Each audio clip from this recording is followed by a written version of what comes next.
इस दिन तत्कालीन प्रधानमंत्री श्रीमती इंदिरा गांधी ने देश में इमरजेंसी लगाई और बाबा साहब अम्बेडकर द्वारा निर्मित संविधान पर प्रचंड प्रहार किया था। भारत की पहचान पूरी दुनिया में लोकतंत्र की जननी के तौर पर है। भारत में हमेशा लोकतांत्रिक मूल्यों और वाद संवाद का समर्थन हुआ, हमेशा लोकतांत्रिक मूल्यों की सुरक्षा की, उन्हें हमेशा प्रोत्साहित किया गया।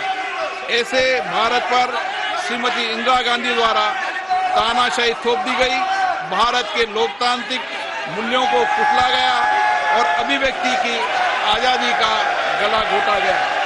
इमरजेंसी के दौरान भारत के नागरिकों के अधिकार नष्ट कर दिए गए, नागरिकों से उनकी आजादी छीन ली गई।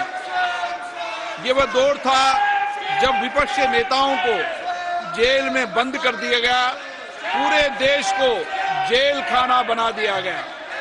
तब की तानाशाही सरकार ने मीडिया पर अनेक पाबंदियां लगा दी गई थी, न्यायपालिका की स्वतंत्रता पर अंकुश लगा दिया गया था। इमरजेंसी का वह समय हमारे देश के इतिहास में अन्याय काल का एक काला खंड था। आपातकाल इमरजेंसी लगाने के बाद उस समय कांग्रेस सरकार ने कई ऐसे निर्णय किए जिन्होंने हमारे संविधान की भावनाओं को कुचलने का काम किया। पूर्व और निर्दयी maintenance of internal secretary act Misa में बदलाव करके कांग्रेस पार्टी ये सुनिश्चित किया कि हमारी अदालतें मीसा के तहत गिरफ्तार लोगों को न्याय नहीं दे पाए।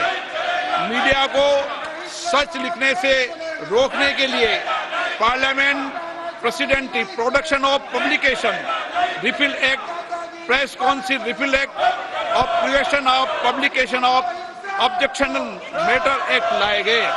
इस काले खंड में संविधान में 38वां, 49वां, 40वां, 41वां, 42वां संविधान संशोधन किया गया। कांग्रेस सरकार द्वारा किए गए संशोधन का लक्ष्य था सारी शक्तियां एक व्यक्ति के पास आ जाए, न्यायपालिका पर नियंत्रण हो, संविधान के मूल सिद्धांत खत्म किए जा सके। ऐसा करके नागरिकों के अधिकारों का दमन किया गया और लोकतंत्र के सिद्धांतों पर आघात किया। इतना ही नहीं, तत्कालीन प्रधानमंत्री श्री इंदिरा गांधी ने कमिटेड ब्यूरोक्रेसी और कमिटेड जुडिशरी की बात कही, जो उनकी लोकतंत्र विरोधी रवैये का एक उदाहरण है। इमरजेंसी अपने साथी ऐसे असामाजिक और तानाशाही की भावना से भयंकर चुनौतियों को लेकर आई, जिसने गरीबी, दलित और वंचितों को तबाह कर दिया।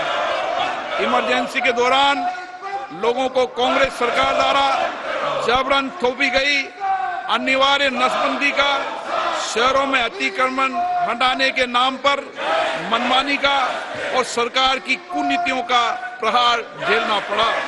ये सदन उन सभी लोगों के प्रति संवेदना जताना चाहता है